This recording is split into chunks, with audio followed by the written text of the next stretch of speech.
Since I last spoke to you, it's been raining on and off, but I thought now would be a good time to go on a little exploration.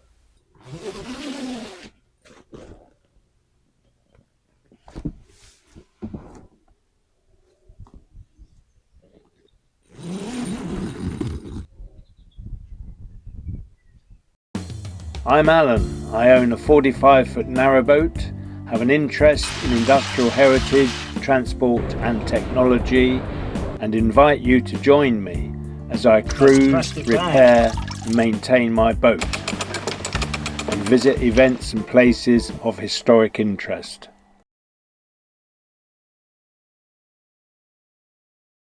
So where are we going? We're going to walk along the towpath a little way, and there should be a cut through. It's years since I was last here, so I'm hoping I can find it without any difficulty. I am here, and the disused railway line runs roughly from north to south. I think the cut through is just coming up on my left now. Yes, here it is.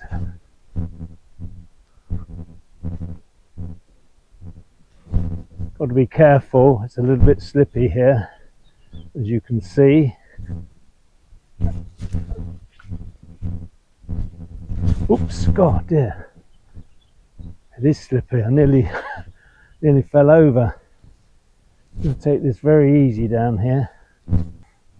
Oh, God. One step at a time.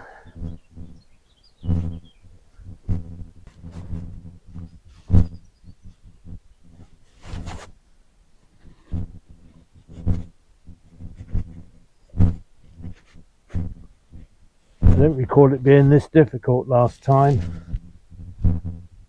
So it's probably in the summer. Oops, dear. This is rather treacherous for me. Nearly there now. God, cranky.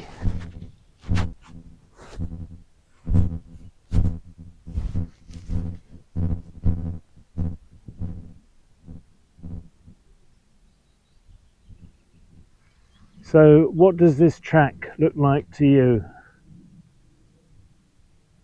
We're on the line of a dismantled railway that was built in 1850 as part of the Rugby to Stamford Railway line.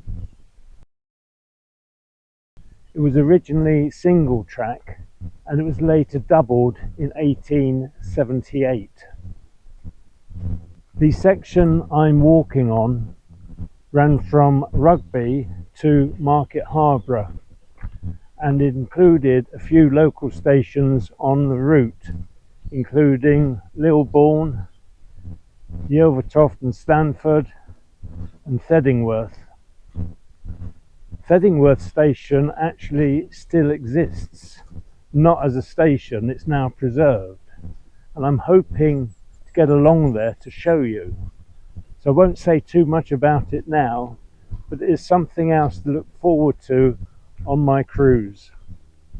The line eventually became part of the London and North Western Railway, and for railway buffs at the grouping in 1923 it became part of the London, Midland and Scottish Railway. The line closed on the 6th of June 1966 under the Beeching Acts. Dr Richard Beeching was the chairman of the British Railways Board, and he had the unenviable task to trim down the railways, and in doing that he became known as the Axeman. About a third of all British railway lines were closed down in 1966 following his report, The Reshaping of British Railways, which was published in 1963. The line of the canal is over there along that tree line. Here we can see the juxtaposition of the canal and former railway line.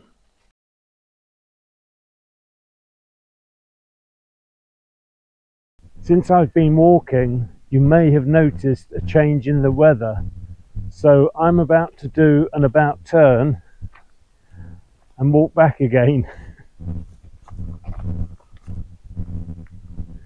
You'll also be interested to know that when I moored close to Bridge 33, I could see the disused railway line in the distance. It is marked by a tree line, and at that point the line was very flat, very open, with good panoramic views either side through the British countryside.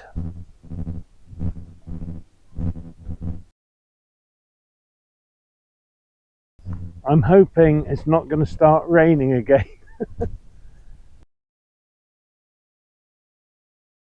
It has got chilly whilst I've been walking. I'd waited some while to come out here and do this.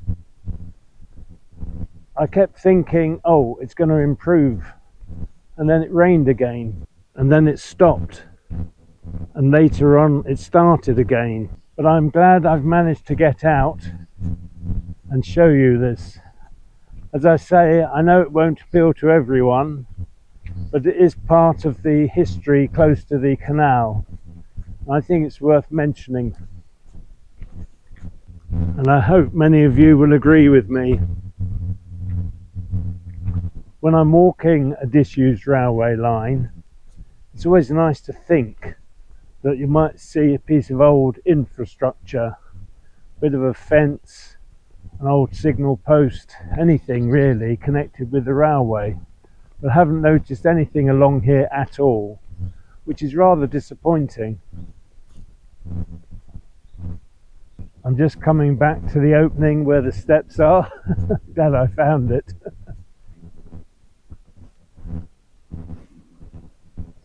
Got to take it very easy up here. You can see these are made from old concrete fence posts.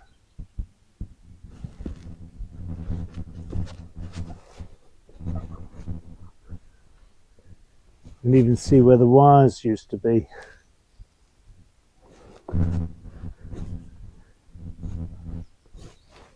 And here,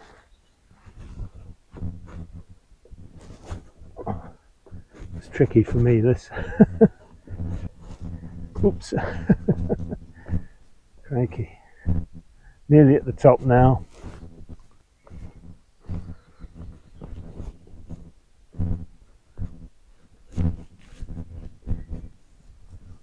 Very muddy here. And look what I see. A canal. There's Bridge 40 in the distance. Back this way, I can just see my boat. I'll soon be back there. Must be time for a cup of tea, I should think. I normally have a cup of tea and a scone or a piece of cake in the afternoon. I'm having to watch where I walk.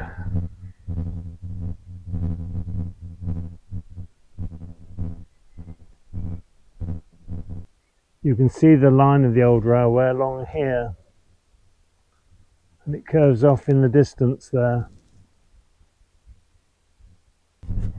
I'm just back at the boat now.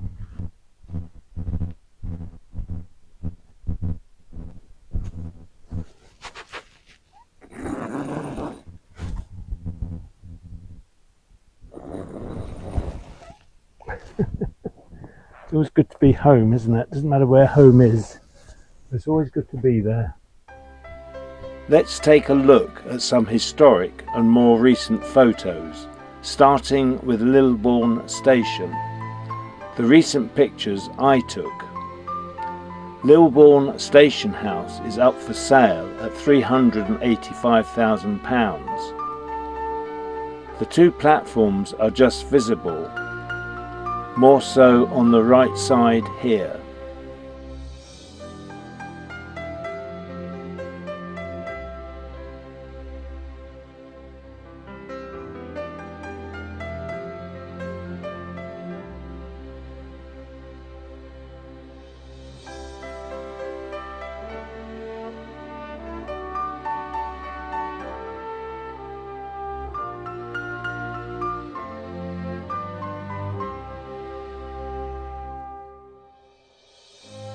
I hope you enjoyed this brief look at a small section of the former Rugby to Market Harborough Railway.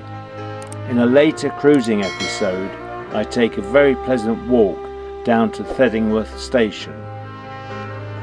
As always, many thanks for watching. Look after yourselves, your friends and families, and take the utmost care in whatever you're doing. Until next time, bye for now. Take care, everyone.